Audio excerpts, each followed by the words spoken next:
ಈ ಸಲ highest seats ಕೊಟ್ಟದ್ದು ಇವರಿಗೆ, ಅವರೇ ಯಾರಿಗೆ ಮಾತಾಡು. ಒಂದು ಅಪ್ಡೇಟ್ ಇದೆ. ನ್ಯಾಷನಲ್ ಕಾನ್ಫರೆನ್ಸ್ ಮುಖಂಡ ಒಮರ್ ಅಬ್ದುಲ್ಲಾ ಫಸ್ಟ್ ರಿಯಾಕ್ಷನ್ ಕೊಟ್ಟಿದ್ದಾರೆ. ಏನ್ ಹೇಳಿದ್ದಾರೆ ಅವರು ಅಂತ ನೋಡ್ತಾ ಹೋಗೋಣ. ಎಲ್ಲಾ ಸಣ್ಣ ಪುಟ್ಟ ಪಕ್ಷಗಳನ್ನ ಪರಿಗಣನೆಗೆ ತೆಗೆದುಕೊಳ್ತೀವಿ. ಸರ್ಕಾರ ರಚನೆಯ ಕಸರತ್ತನ್ನ ನಾವು ಮಾಡ್ತಾ ಇದೀವಿ ಆಲ್ರೆಡಿ. ನಮ್ಮ ಚಾನೆಲ್ಸ್ ಓಪನ್ ಇದೆ ಅನ್ನೋದನ್ನ ಅವ್ರು ಹೇಳ್ತಾ ಇದ್ದಾರೆ. ನಮ್ಮ ನೆಟ್ವರ್ಕ್ಸ್ ಓಪನ್ ಇದೆ ಅಂತ. ಕಾಶ್ಮೀರದಲ್ಲಿ ಸರ್ಕಾರ ರಚನೆಗೆ ಕಾಂಗ್ರೆಸ್ನ ಮೈತ್ರಿಕೂಟ ಅತ್ಯಂತ ಉತ್ಸುಕದ ನಡೆಯನ್ನ ಇಡ್ತಾ ಇರೋದು ಸ್ಪಷ್ಟ. ಕಾಂಗ್ರೆಸ್ ಪ್ಲಸ್ ಎನ್ಸಿಗೆ ಸಿಕ್ಕಿರುವಂತಹ ನಂಬರ್ಸ್ ಅಥವಾ ಲೀಡ್ ಏನು? 45 ಕ್ಷೇತ್ರಗಳಲ್ಲಿ ಮುನ್ನಡೆಯನ್ನ ಕಾಯ್ದುಕೊಂಡಿದ್ದಾರೆ. ಬಿಜೆಪಿ 29 ಕ್ಷೇತ್ರಗಳಲ್ಲಿ ಮುನ್ನಡೆ ಕಾಯ್ದುಕೊಂಡಿದ್ರೆ, ಪಿಡಿಪಿ ಮೆಹಬೂಬಾ ಮುಫ್ತಿ ಅವ್ರು ನಿಂತಿರಲಿಲ್ಲ ಆಕ್ಚುಲಿ ಚುನಾವಣೆಗೆ, ಅವ್ರ ಮಗಳನ್ನ ನಿಲ್ಲಿಸಿದ್ರು. 5 ಕ್ಷೇತ್ರಗಳಲ್ಲಿ ಮಾತ್ರ ಅವ್ರು ಪರ್ಫಾರ್ಮ್ ಮಾಡೋದಕ್ಕೆ ಸಾಧ್ಯ ಆಗ್ತಾ ಇದೆ, ಲೀಡ್ ಅನ್ನು ಕಾಯ್ದುಕೊಳ್ತಾ ಇದ್ದಾರೆ. ಅದರ್ಸ್ ಅಂದ್ರೆ ಪ್ರತ್ಯೇಕತಾವಾದಿಗಳ ಚಿಕ್ಕ ಪುಟ್ಟ ಪಕ್ಷಗಳು ಕೂಡ ಕೀ ಪ್ಲೇಯರ್ಸ್ ಆಗಿ ಅಲ್ಲಿ ಪರಿವರ್ತಿತರಾಗಿರೋದನ್ನ ನಾವು ಗಮನಿಸ್ತಾ ಇದ್ದೀವಿ. ಇವರನ್ನೇ ವಿಶ್ವಾಸಕ್ಕೆ ತಗೋತೀವಿ ಅಂತ ಒಮರ್ ಅಬ್ದುಲ್ಲಾ ಹೇಳ್ತಕ್ಕಂಥದ್ದು. ಯಾಕಂದ್ರೆ ನಂಬರ್ 45ಕ್ಕೆ ನಿಂತ್ಕೊಳ್ಳುತ್ತೆ ಅಂತ ಹೇಳಕ್ಕಾಗಲ್ಲ. 1-2-3 ಸೀಟು ಆಚೆ ಈಚೆ ಆಗಬಹುದು. ಅಂತ ಸಂದರ್ಭದಲ್ಲಿ ಈ ಪ್ರತ್ಯೇಕತಾವಾದಿ ಸಣ್ಣ ಪುಟ್ಟ ಪಾರ್ಟಿಗಳ 11 ಏನಿದಾರಲ್ಲ, ಅವರನ್ನ ನಾವು ವಿಶ್ವಾಸಕ್ಕೆ ತಗೊಂಡು ಸರ್ಕಾರ ರಚನೆಯನ್ನ ಮಾಡ್ತೀವಿ ಅಂತಕ್ಕಂಥದ್ದನ್ನ ಅವ್ರು ಹೇಳಿರ್ತಕ್ಕಂಥದ್ದು. ಎಸ್, ಮತ್ತೆ ಚರ್ಚೆಯನ್ನು ನಾನು ಮುಂದುವರಿಸ್ತೀನಿ. ನಾಗರಾಜ್ ಯಾದವ್, ಜಮ್ಮು ಕಾಶ್ಮೀರದ ಬಗ್ಗೆ ಹೇಳ್ಬಿಡ್ತೀನಿ ಅಂತಂದ್ರೆ ಬಹಳ ಇಂಪಾರ್ಟೆಂಟ್ ಅದು. ಯಾಕಂದ್ರೆ ಆರ್ಟಿಕಲ್ 370 ಬಗ್ಗೆ ಮಾತಾಡಬೇಕು. ತದನಂತರ ಆಗ್ತಾ ಇರ್ತಕ್ಕಂಥ ಚುನಾವಣೆ, ಜನಗಳು ಯಾವ ಕಾನೂನನ್ನು ತಂದರೂ, ಯಾವ ಕಾನೂನು ದೇಶವ್ಯಾಪ್ತಿ ನೀವು ಅದಕ್ಕೆ ಪ್ರಚಾರ ತಗೊಂಡು ಬೆನಿಫಿಟ್ ತಗೊಂಡ್ರು ಪಾರ್ಲಿಮೆಂಟ್ ಎಲೆಕ್ಷನಲ್ಲಿ, ಅದು ನೇರವಾಗಿ ಸಂಬಂಧಪಟ್ಟಿರ್ತಕ್ಕಂಥದ್ದು ಯಾವ ರಾಜ್ಯಕ್ಕೆ, ಜಮ್ಮು ಕಾಶ್ಮೀರಕ್ಕೆ ಸಂಬಂಧಪಟ್ಟಿರ್ತಕ್ಕಂಥದ್ದು. ಆ ಜನ ಏನು ಹೇಳ್ತಾರೆ ಈ ತೀರ್ಮಾನ ಬಗ್ಗೆ ಅಂತಕ್ಕಂಥ ನಾನು ಭಾಳ ಅವಲೋಕನ ಮಾಡಿ ಯೋಚನೆ ಮಾಡಿ ನೋಡಿದಾಗ ಎಲ್ಲೋ ಒಂದು ತಿರಸ್ಕಾರ ಮಾಡಿದ್ದಾರೆ. ಅಂದ್ರೆ ತಿರಸ್ಕಾರ ಅಂದ್ರೆ 0 ಬರಬೇಕಾಗಿತ್ತು, 29 ಬರ್ತದೆ.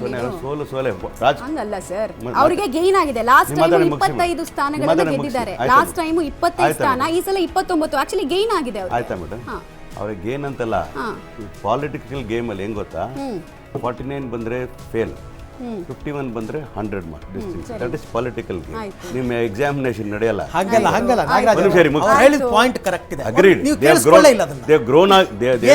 ಅವರು ನಂಬರ್ ಗ್ರೋನ್ ಆಗಿರ್ಬೋದು ಅಂತಿರ್ಬೋದು. ಆದ್ರೆ ನಾನು ಹೇಳ್ತಾ ಇದ್ದೀನಿ, ನೀವು ಅಧಿಕಾರಕ್ಕೆ ಬರ್ಲಿಕ್ಕೆ ಸಾಧ್ಯ ಆಯ್ತಾ?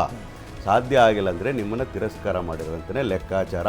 ನೀವು ವೋಟ್ ಶೇರ್ ಜಾಸ್ತಿ, ಹೆಂಗೆ ಗೊತ್ತಾ, ನಾವು ಲಾಸ್ಟ್ ಟೈಮ್ ಸರ್ಕಾರ 18ರಲ್ಲಿ ಸೋತಾಗ ಇಲ್ಲ ನಮ್ಮ ವೋಟ್ ಶೇರ್ ಜಾಸ್ತಿ ಆಗಿದೆ ಬಿಡ್ರಿ, ಜನ ಜಾಸ್ತಿ ಬಂದ್ರೆ ಬಿಡ್ರಿ, ನಂಬರ್ ಕೇಳ್ತೀನಿ. ನೀವು 51 ಅಂದ್ರೆ ನೀವು ಅಧಿಕಾರಕ್ಕೆ ಬಂದ್ರೆ ಮಾತ್ರ ನೀವು ಗೆದ್ದಿದ್ದೀರಿ ತಿಳ್ಕೊಳ್ತೀನಿ. ನಾವು ಅಲೈನ್ಸ್ ಮಾಡ್ಕೊಂಡು, ನಾವು ಪೋಸ್ಟ್ ಪೋಲ್ ಅಲೈನ್ಸ್ ಮಾಡ್ಕೊಂಡಿದ್ದೀವಿ. ಪ್ರಾಬ್ಲಮ್ ಏನು ಗೊತ್ತಾ, ಗಲಾಟೆಗಳಾಗೋದು ಸೆಂಟ್ರಲ್ ನೀವು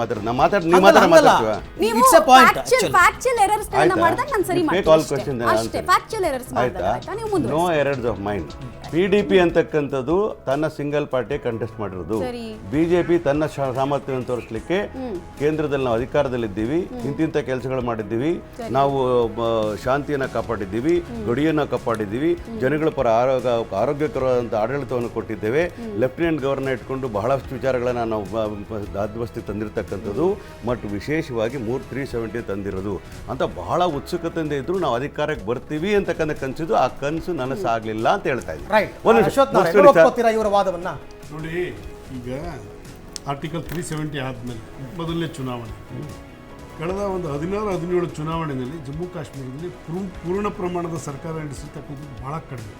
ಅದು ಶ್ರೀಮತಿ ಇಂದಿರಾ ಗಾಂಧಿಯವರ ಕಾಲ ಆಗ್ಬೋದು, ವಾಜಪೇಯಿ ಅವ್ರ ಕಾಲ ಆಗ್ಬೋದು, ದೇವೇಗೌಡರ ಕಾಲ ಆಗ್ಬೋದು, ಮತ್ತು ಮೋದಿಯವರ ಕಾಲ ಆಗ್ಬೋದು. ಅಲ್ಲಿ ಬಿಕಾಸ್ ಆಫ್ ಅಲ್ಲಿ ಟೆರರಿಸಮ್ ಇನ್ವಾಲ್ವ್ಮೆಂಟು ಮತ್ತೊಂದು ಈ ಪ್ರಾಬ್ಲಮ್. ಆದರೆ ಈ ಸಲ ಆರ್ಟಿಕಲ್ 370 ಇಂಪ್ಲಿಮೆಂಟ್ ಆದಮೇಲೆ ಆಗಿರ್ತಕ್ಕಂಥ ಚುನಾವಣೆಯಲ್ಲಿ ಒಂದು ಭಾಳ ಬೆಳವಣಿಗೆ ನೋಡಬೇಕು ಅಂತ ಕೇಳಿದ್ವಿ. ಶಾಂತ ರೀತಿ ಚುನಾವಣೆ, ಪ್ರತ್ಯೇಕವಾದಿಗಳ ಉಪಟಳ ಈ ಸಲ ಅಲ್ಲಿಲ್ಲ. ಇದು ನೋಡಬೇಕು. ನಾವು BJPಗೆ ಕಡಿಮೆ ಬಂದಿದೆಯೋ ಜಾಸ್ತಿ ಬಂದಿದೆಯೋ ಅಂತಲ್ಲ, ಯಾವುದೇ ಲೋಕಲ್ ಪಾರ್ಟಿಗಳಲ್ಲಿ ಯಾರಿಗೂ ಮೆಜಾರಿಟಿ. ಲೋಕಲ್ ಪಾರ್ಟಿಗೆ ಅದು PDP ಆಗ್ಬೋದು, NC ಆಗ್ಬೋದು, ಆಜಾದ್ ಪಾರ್ಟಿ ನೋಡೋಕೆ 2 ರಾಷ್ಟ್ರೀಯ ಪಕ್ಷಗಳಿಗಿಂತ ಲೋಕಲ್ ಪಾರ್ಟಿಗಳ ಪರ್ಫಾರ್ಮೆನ್ಸ್ ಡೌನ್ ಇದೆ. ಆಗ್ಲೇಕ ಲಾಸ್ಟ್ ಟೈಮು BJPಗೆ 25 ಇದ್ದಿದ್ದು ಸಲ 29 ಇದೆ. ಕಾಂಗ್ರೆಸ್ಗೆ ಇರೋದು ಎಷ್ಟಲ್ಲ 15, ಇನ್ನೂ 15 ಕೌಂಟಿಂಗಲ್ಲಿ ಇದ್ದಾರೆ ಅಷ್ಟೇ. ಕಾಂಗ್ರೆಸ್ಸಿನ ಅಚೀವ್ಮೆಂಟ್ ಏನಿಲ್ಲ ಅಲ್ಲಿ. ಆದರೆ ಅಲ್ಲಿ ಶಾಂತ ರೀತಿ ಚುನಾವಣೆ ಆಗಿದೆ. ಒಂದು ಬೇರೆ ಯಾವುದೇ ಜಗತ್ತು ನೋಡ್ತಾ ಇತ್ತು. ಚುನಾವಣೆ, ಕಾಶ್ಮೀರ ಚುನಾವಣೆ ಜಗತ್ತು ನೋಡ್ತಾ ಇತ್ತು. ಇವತ್ತು ಪೀಸ್ಫುಲ್ ಆಗಿ ಚುನಾವಣೆ 60%, 70%. ಅದು ಜಮ್ಮು ಆಗ್ಬೋದು, ಕಾಶ್ಮೀರ ಆಗದಲ್ಲ ಭಾಗದಲ್ಲ, ಮೋರ್ ದೆನ್ 70%. ಆರ್ಟಿಕಲ್ 370 ಇದ್ದಾಗ ಜಮ್ಮುನಲ್ಲೆಲ್ಲ 90% ಆಗಿದೆ. ಆರ್ಟಿಕಲ್ 370 ಇದ್ದಾಗ 10%, 15%, 25% ಎಲೆಕ್ಷನ್ ನಡೀತಿದೆ. ಬಾರಾಮುಲ್ಲಾನಲ್ಲಿ ವೋಟಿಂಗ್ ಕೌಂಟಿಂಗ್ ಎಲ್ಲ ಕಂಪ್ಲೀಟ್ ಆಗಿ 0 ಆಗ್ತದೆ. ಈ ಸಲ ಚುನಾವಣೆ ನಡೆದಿರ್ತಕ್ಕಂಥದ್ದು ಅದು ಇಂಪಾರ್ಟೆಂಟೇ ಹೊರತು ಇಲ್ಲಿ ರಿಸಲ್ಟ್ ಯಾವ ಪಾರ್ಟಿ ಬಂದಿದೆ ಅನ್ನೋದು ಮುಖ್ಯ ಅಲ್ಲ. ಅಲ್ಲಿ ಆಗಿದ್ಮೇಲೆ ಲೋಕಲ್ನವ್ರಿಗೆ ಯಾಕೆ ಮೆಜಾರಿಟಿ ಬರಲಿಲ್ಲ? ನ್ಯಾಷನಲ್ ಕಾನ್ಫರೆನ್ಸೇ ಬಂದ್ಬಿಡ್ಬೇಕಾಯ್ತು ಪೂರ್ತಿ, ಇಲ್ಲ PDPನೇ ಬರಬೇಕಾಯ್ತು. ಆಯಿತು, ಕಾಂಗ್ರೆಸ್ನವರು ಜಮ್ಮು ಕಾಶ್ಮೀರದಕ್ಕೆ ಬಂದು ಸಂವಿಧಾನದ ಬಗ್ಗೆ ಮಾತಾಡ್ತಾ ಇರಲಿಲ್ಲ.